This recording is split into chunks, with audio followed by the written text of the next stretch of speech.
ನಿಮಗೆ ಈ ಇಷ್ಟು ಸಿನಿಮಾಗಳಲ್ಲಿ ತುಂಬಾ ಇಷ್ಟವಾಗಿದ್ದಂತಹ ಸಿನಿಮಾ ಯಾವುದು ಸರ್? ನಾನು ಮಾಡಿರೋದ್ರಲ್ಲ ಅಮೃತಾಂಜನ್. ಅಮೃತಾಂಜನೆ ಫಸ್ಟ್ ಏನ್ ಬೆಸ್ಟ್ ಅಂತಾರಲ್ಲ ಆ ರೀತಿಯಾಗಿ. ಅಂದರೆ ನಮಗೆ ಆಗ ಶಾರ್ಟ್ ಫಿಲಮ್, ಹ್ಮ್ ಚಿಕ್ಕ ಪುಟ್ಟ ಶಾರ್ಟ್ ಫಿಲಮ್ಗಳು ಮಾಡ್ತಾ ಇದ್ವಿ, ವರ್ಕ್ ಆಗ್ತಾ ಇರಲಿಲ್ಲ ಅದು. ಆ ಟೈಮಲ್ಲಿ ಶಾರ್ಟ್ ಫಿಲಮಲ್ಲಿ ಜೀವನ ಅಂತ ಕೊಟ್ಟಿದ್ದು, ಹ್ಮ್ ಎಲ್ಲರೂ ಗುರುತಿಸೋ ಅಂತ ನಮ್ಮ ಜೀವನ ಸ್ಟಾರ್ಟ್ ಆಗಿದ್ದು ಅಮೃತಾಂಜನ್ ಶಾರ್ಟ್ ಫಿಲಮಿಂದ.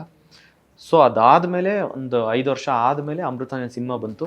ಸೊ ಅವಾಗ ಏನು ಸ್ಟಾರ್ಟಪ್ ಕೊಟ್ಟಿತ್ತು ಅದೇ ಥರ ಸಿನಿಮಾಗೆ ನಮಗೆ ಸ್ಟಾರ್ಟಪ್ ಸಿಕ್ತು. ಸೊ ಅಮೃತಾಂಜನ್ ಸಿನಿಮಾ ಬಂದಮೇಲೆ ತುಂಬ ಜನ ಗುರುತಿಸಿ, ತುಂಬ ಜನ ಚೆನ್ನಾಗಿ ಮಾಡ್ತೀರಾ ನೀವು ಅಂತ ಒಂದು 3 ಸಿನಿಮಾ ಅದಾದ್ಮೇಲೂ ಚೆನ್ನಾಗಿರೋ ಸಿನಿಮಾಗಳು ಸಿಕ್ಕಿದೆ. ಇದೆಲ್ಲ ಅದೇ ಮಾಡ್ತಾ ಇರೋದು.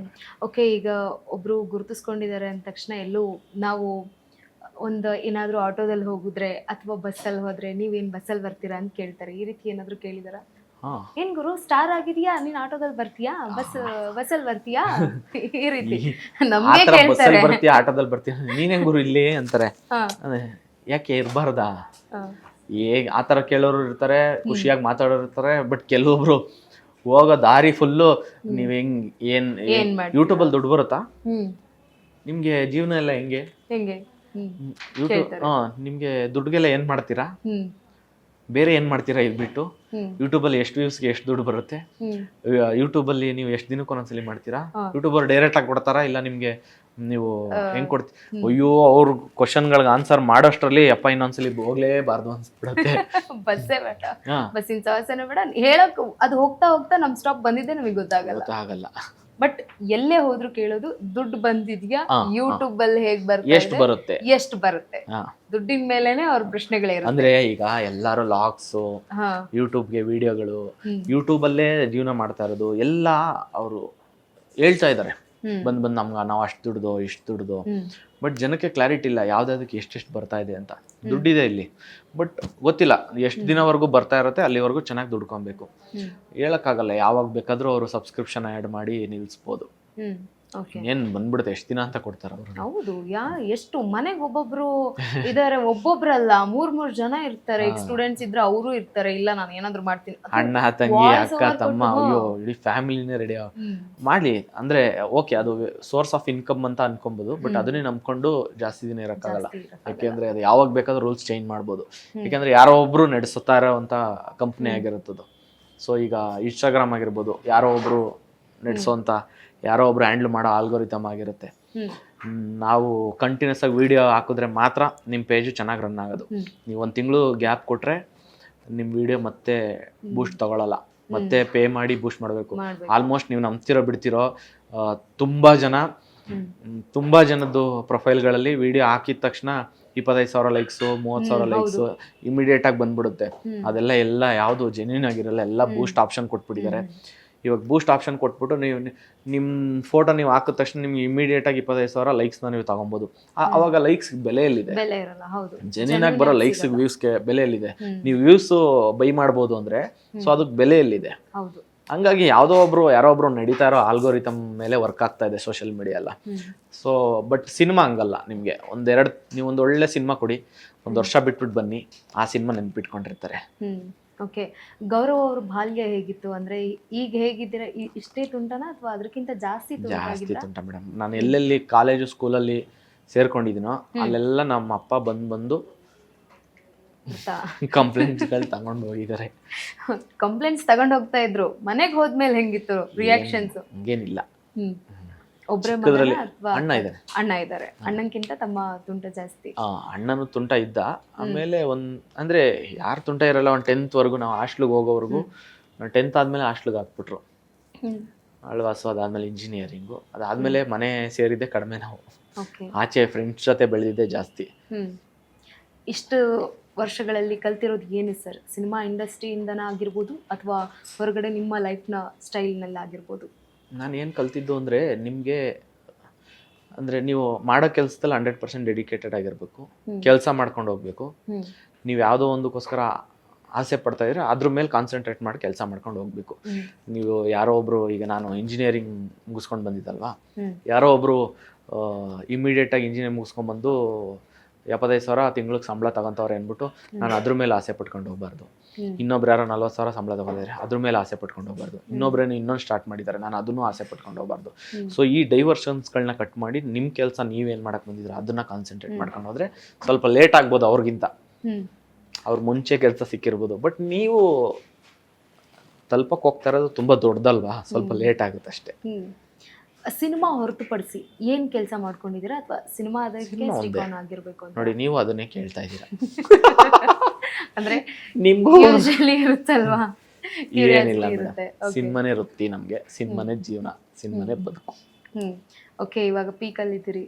ಪೀಕಲ್ಲಿ ಏನಿಲ್ಲ, ನಾರ್ಮಲ್ ಆಗಿದ್ದೀವಿ. ಓಕೆ, ಮದ್ವೆ ವಿಚಾರ ಏನಾದ್ರು ಮಾತಾಡ್ತಾರ ಮನೇಲಿ? ಏನ್ ಕತೆ ಮದ್ವೆ? ಅದೇ ಅವರು ಏನಂತಾರೆ, ಸಿನಿಮಾ ಇಂಡಸ್ಟ್ರಿ ಫ್ಯಾಮಿಲಿ ಕಡೆ ಸ್ವಲ್ಪ ಇಂಜೆಕ್ಟ್ ಆಗ್ತಾರೆ ಅನ್ನೋ ಹುಡುಗಿ ಇದು ಮಾಡಕ್ ಹೋದ್ರೆ. ನಾನು ನನ್ನ ಕಡೆ ನಾನೇನು ನೋಡಕ್ಕೇನು ಪ್ರಯತ್ನ ಮಾಡ್ತಾ ಇಲ್ಲ. ಅಂದ್ರೆ ಈ ಹುಡುಗಿನೆಲ್ಲ ಚೇಸ್ ಮಾಡಕ್ ಆಗಲ್ಲ. ಯಾವ ಟೈಮ್ಗೆ ಆಗ್ಬೇಕು ಅಂತಿರುತ್ತೋ, ನಮ್ಗೆ ಯಾರು ಸಿಗ್ಬೇಕು ಅಂತಿರುತ್ತೋ ಆಟೋಮೆಟಿಕ್ ಆಗಿ ಸಿಗ್ತಾರೆ, ಅವಾಗ ಮದ್ವೆನೂ ಆಗುತ್ತೆ. ನಾನು ಆಗ್ಬೇಕು ನೋಡ್ತಾ ಇರ್ತಾರೆ ಅವ್ರು ನೋಡ್ತಾ ಇದಾರೆ. ನೀವಿನ್ನ ಮೈಂಡಲ್ಲಿ ಮನೆಯವ್ರಿಗೆ ಬಿಟ್ಬಿಟ್ಟಿದೀನಿ. ಮನೆಯಲ್ಲಿ ಬಿಟ್ಬಿಟ್ಟಿದ್ದೀರಾ? ಓಕೆ, ಈ ರೀತಿ ಇರ್ಬೇಕು ಅಂತ ಏನಾದ್ರು ಕನಸು? ಆ ಥರ ಏನಿಲ್ಲ ಮೇಡಮ್. ಮತ್ತೆ ಸಿನಿಮಾ ನಾನು ಒಂದೇ ಕೇಳೋದು ಅವ್ರನ್ನ, ಸಿನಿಮಾನ ರೆಸ್ಪೆಕ್ಟ್ ಮಾಡಬೇಕು. ಸಿನಿಮಾದವ್ರೆಲ್ಲ ಕೆಟ್ಟವರು ಅನ್ನೋ ಭಾವನೆಯಲ್ಲಿ ಇರಬಾರ್ದು. ಸಿನಿಮಾ ಮಾಡೋರೆಲ್ಲ ಕೆಟ್ಟವರಲ್ಲ.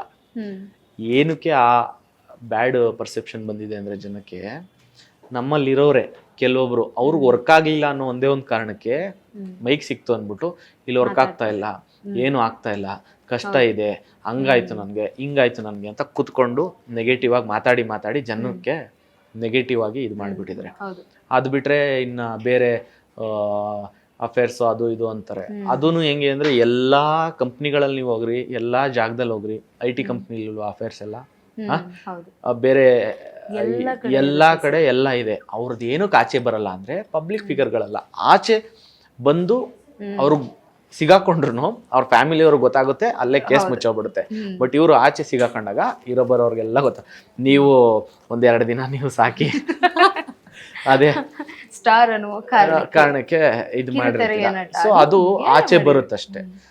ಎಲ್ಲ ಈಗ ಒಂದು ಬೇರೆ ಎಕ್ಸ್ಟ್ರಾ ರಿಲೇಶನ್ಶಿಪ್ ಇಟ್ಕೊಬೇಕು ಅನ್ಕೊಂಡಿರೋನು ಸಿನಿಮಾ ಇಂಡಸ್ಟ್ರಿಲಿ ಮಾತ್ರನೇ ಇರಲ್ಲ, ಎಲ್ಲ ಕಡೆನೂ ಇರ್ತಾನೆ. ಹಂಗಾಗಿ ಸಿನಿಮಾದವ್ರನ್ನೇ ಬ್ಲೇಮ್ ಮಾಡೋದು ತಪ್ಪು ಅಷ್ಟೆ.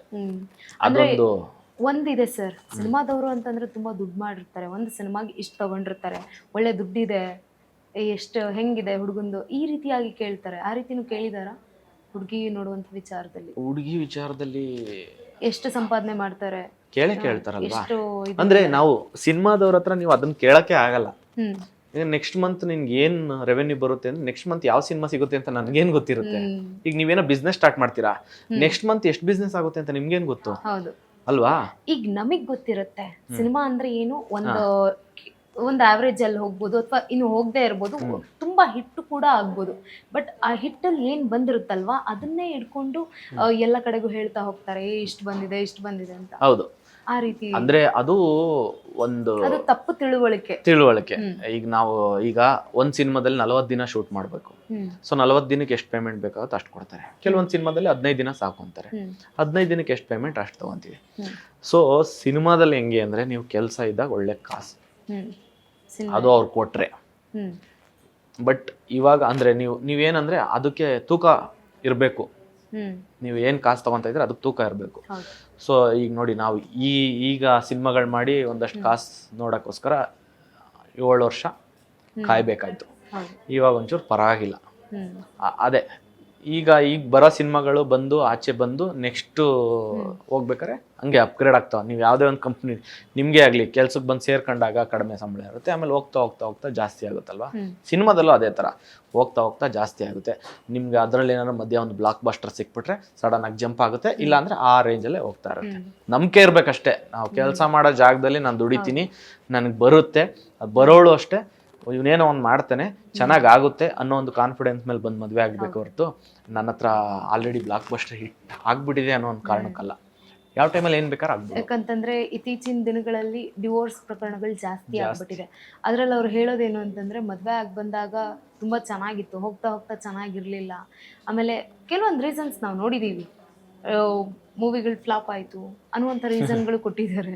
ಸೊ ಹಾಗಾಗಿ ಕೇಳಿದೆ ಅಷ್ಟೇ. ಅಂದ್ರೆ ಅವ್ರು ನಮ್ಮ ಮೂವಿ ನೋಡ್ಕೊಂಡ್ ಬಂದಿರ್ತಾರೆ ಹೊರತು ನಮ್ಮ ಇದು ನಮ್ಮನ್ನ ಏನಂದ್ರೆ ನಮ್ಮ ಮೇಲೆ ನಂಬಿಕೆ ಇಟ್ಕೊಂಡು ನಮ್ಮ ಕ್ಯಾರೆಕ್ಟರ್ ನೋಡಿ ಅಥವಾ ನಮ್ಮ ಗುಣ ನೋಡಿ ನಮ್ಮ ನಡವಳಿಕೆ ನೋಡಿ ಈ ತರ ಒಂದು ಜೊತೆಲಿ ಬೆಳೆಯೋಣ ಅನ್ನೋ ಒಂದು ಮನಸ್ಥಿತಿ ಇರಬೇಕು. ಹೌದು.